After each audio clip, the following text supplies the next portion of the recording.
Live on நேயர்களுக்கு வணக்கம். இன்னைக்கு நம்ம என்ன திரை விமர்சனம் பார்க்க போறோம்னா நரி வேட்டை அப்படின்ற படத்தை தான் பார்க்க போறோம். மலையாளத்தில் செக்க போட்டுட்டு இருக்கு அந்த படம். அதாவது டொவினோ தாமஸ், சுராஜ், சேரன் அப்படின்னு சொல்லிட்டு பெரிய பட்டாளமே நடிச்சிருக்கு.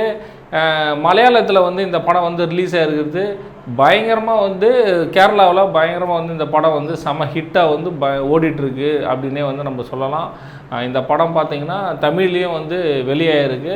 தமிழில் எப்படி இருக்குது அப்படின்னு தான் இப்போ நம்ம பார்க்க போகிறோம். இந்த நரி வேட்டை இந்த படத்தை பார்த்தோன்னா கொஞ்சம் உண்மை சம்பவத்தை வச்சு இந்த படத்தை டைரக்ஷன் பண்ணியிருக்காரு. உண்மை சம்பவத்தை வச்சு கிட்டத்தட்ட 2.5 மணி நேரத்துக்கிட்ட இந்த படத்தை இயக்குனர் எடுத்திருக்காரு. இந்த படத்தில் டொவினோ தாமஸ் பார்த்தங்க அப்படின்னா வேலை இல்லாத ஒரு பட்டதாரியாக இருப்பார். சின்ன சின்ன வேலைகள் கிடைச்சாலும் ஐயோ இந்த வேலையா நம்மளுக்கு உடம்புக்கு ஒத்துக்காது அப்படின்ற மாதிரியே கொஞ்சம் நாள் காலம் கடப்பார்.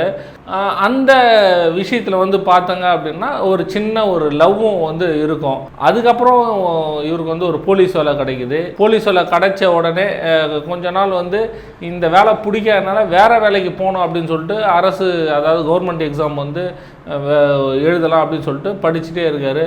அந்த நேரத்தில் தான் பழங்குடியினர்கள் ஒரு பிரச்சனை பண்ணுறாங்க அப்படின்னு சொல்லிட்டு அந்த இடத்துல இவருக்கு டியூட்டி போடுவாங்க.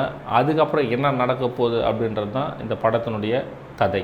இப்போ தானே சொன்னோம் அந்த படம் உண்மை சம்பவத்தை வச்சு பண்ணியிருந்தாங்க அப்படின்னு சொல்லிட்டு. பழங்குடியினர்கள் அங்கே காலி பண்ணணும் அப்படின்னு சொல்லிட்டு நிறைய பேர் அதாவது எல்லாருக்குமே தெரியுமே, அரசியல் தலைவர்கள்லாம் பழங்குடியினர் மலை பிரதேசத்தில் இருந்தால் பிடிக்காது, அவங்கள எப்படியாவது கீழே எடுத்துகிட்டு வந்தோம்னா அவங்களும் போராடுவாங்க. இருந்தாலும் இவங்க தான் வெற்றி பெறுவாங்க. யார்? இந்த அரசு தான் வெற்றி பெறும் அப்படின்ற விஷயங்களும் எல்லாமே தெரியும். இந்த உண்மை சம்பவத்தை வச்சு கிட்டத்தட்ட 2.5 மணி நேரம் கிட்ட இயக்குனர் அந்த அளவுக்கு படத்தை செதுக்கியிருக்காரு அப்படின்னு சொல்லலாம். லொக்கேஷன்லாம் வேறு லெவலுங்க. எல்லாருமே தெரியும் கேரளா லொக்கேஷன்லாம் எப்படி இருக்கும் அப்படின்னு சொல்லிட்டு எல்லாருக்குமே தெரியும். அதே போல் அந்த பழங்குடியினர் இருக்கிற வீடுகள்லாம் பார்த்திங்கன்னா ஒரு செட்டு மாதிரியே தெரியாதுங்க. உண்மையிலேயே அந்த வீடு எல்லாமே இருக்கிற மாதிரியே தெரியும். அது செட்டு மாதிரியே சுத்தமாகவே தெரியாது. ஹீரோயின் பார்த்தோம்னா அவ்வளோ அருமையாக ரொம்ப க்யூட்டாக நடிச்சிருக்காங்க அப்படின்னே சொல்லலாம். பாடலும் நல்லா இருக்குது. மியூசிக் சொல்லியே ஆகணும், அந்த அளவுக்கு மியூசிக் ரொம்பவே அருமையாக இருக்குது. ஆனால் இதில் என்ன ஒரு பிரச்சனை எல்லாருக்குமே தெரியுமே. இதில் ஒரு என்ன விஷயம் அப்படின்னா, மலையாள படத்தை பொறுத்தவரைக்கும் ஒரு சில படங்கள் ரொம்ப ஸ்லோவாக போகும். அந்த கேட்டகரியில் தான் இருக்குது. அது போர் அடிக்கிற மாதிரி இருக்காது. அந்த ஸ்லோ மூமெண்ட்லேயே இருக்கும். அந்த சும்மா அப்படியே வர்றது, பேசுறது, மறுபடியும் போகிறது அப்படின்ற மாதிரி கொஞ்சம் ஒரு ஸ்லோ மூமெண்ட்லேயே இருக்கும் படம். அதாவது ஒரு 10 நிமிஷம் நம்ம படம் பார்த்தோன்னா ஒரு 20-25 நிமிஷம் ஆகும்ல, அது மாதிரியான ஒரு டூரேஷனில் இந்த படத்தை அப்படியே கொஞ்சம் ஸ்லோவாக இருக்கும். மற்றபடி இந்த கதை அந்த அளவுக்கு பர்ஃபெக்டாக இயக்குனர் பண்ணியிருக்காரு அப்படின்னே நம்ம சொல்லலாம்.